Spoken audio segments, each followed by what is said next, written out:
Good morning. Welcome to Carolina People. Today we'll be focused on the lives of some of the Carolina's finest emergency services personnel. Stay tuned. We'll be right back.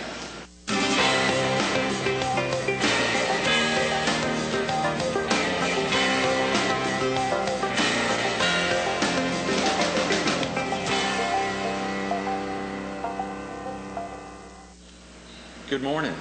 Welcome to Carolina People. This morning we're at Fire Station 1 here in the city of Florence. We're visiting with Sheriff Jimmy Gregg of the Florence County Sheriff. Thanks for being with us, Sheriff Gregg. Appreciate y'all having us on. Thank you. Absolutely. It's been a great commitment all week thinking about how professionals from as far away as Robeson County and Horry County have traveled here to Florence to discuss some of the events that have happened over the last 12 months in their lives, how programs have changed, and how new organizations have been implemented to help fight terrorism. We are very fortunate to have a good working relationship with all our people around us, and it's just great to be a sheriff in Florence County and have all these good friends and neighbors. It shows. It truly shows. How long have you been in Florence? I've been in Florence all my life. Okay. I started with the sheriff's office in 1974 on patrol and went to investigations. My entire family was actually in law enforcement. My father was with the sheriff's office in the 50s. I had an uncle with the wildlife department, and it's kind of in a family history. It is. And you said you've been in law enforcement how long? 28 years. 28 years. Did I understand correctly that you'd been coroner here in Florence before becoming sheriff? I was in investigations at the sheriff's office, and our coroner, he and I got along very well, and he retired 1980, I believe it was, so I decided to run for coroner at that time, and I served as coroner here in Florence County for 12 years, and the sheriff that actually hired me in 1974 decided to retire. Billy Barnes, he's a good man.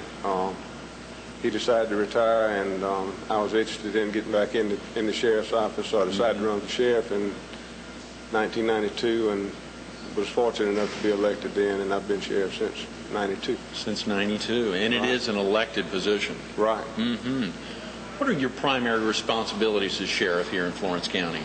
Well, of course, the law enforcement side of it is very complicated, but we also have the security in the courtrooms. Sheriff in Florence County is also responsible for our jail population, and our population today stands right around 350 inmates, plus or minus. 350. So, and you have a responsibility feeding those inmates 7 days a week, 3 meals a day, plus the medical and things like that. So it's a tremendous responsibility, and fortunately we have a good team in place that works real well, and we'll run into a problem every once in a while, but we don't take long to deal with it. So. Sure. Are there any programs that are currently in place, any future plans for the department going forward?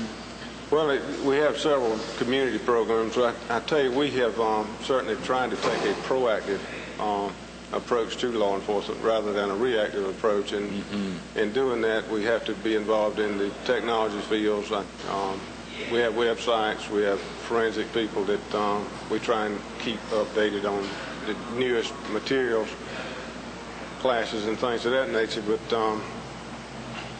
because we live here in Florence County, and Florence County has a fairly significant tax base, we are able to do a little more than our neighbors, and we're very lucky in that respect. That, and we have a good county government here too that supports law enforcement. So, speaking of that, and obviously funds have so much to do oftentimes with how a division is run. I understand that Florence County is a full-time forensic artist and an attorney on staff. Is that correct?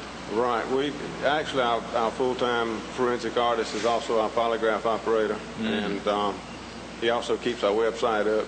So he's multi-talented, and we're very fortunate to have him.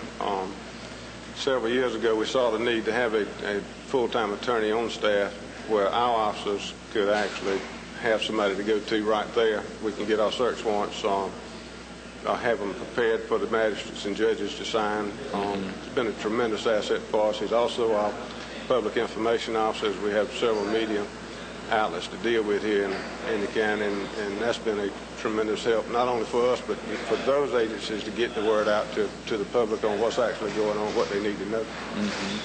Sheriff Gregg, what do you think, how do you think 9/11 has impacted, a year ago, the events a year ago have impacted our lives, not only here in the PD or on the Strand or up in southeastern North Carolina, but our lives as just citizens of the entire nation?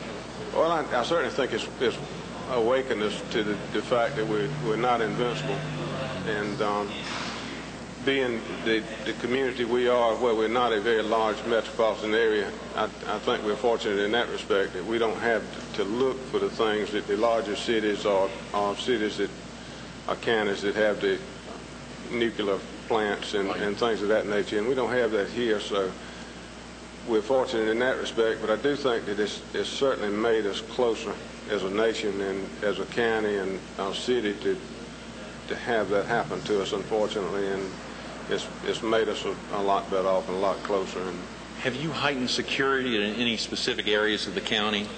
Well, right away, our council, city and county council, saw the need to have security coming in and out of the Florence County Courthouse, and that was put in place almost immediately after this happened. And the funds that come up with that, funds are short everywhere, as most everybody knows, and I think we're very fortunate to have the city and county council come together on that, along with the Florence police chief and myself, to see that that's done right away in a very uninterrupted manner, and it's in place, it's up, and it's running well. And it shows. One thing in particular, I know a lot of viewers are interested in, if within the sheriff's department, if for jailed inmates, if they're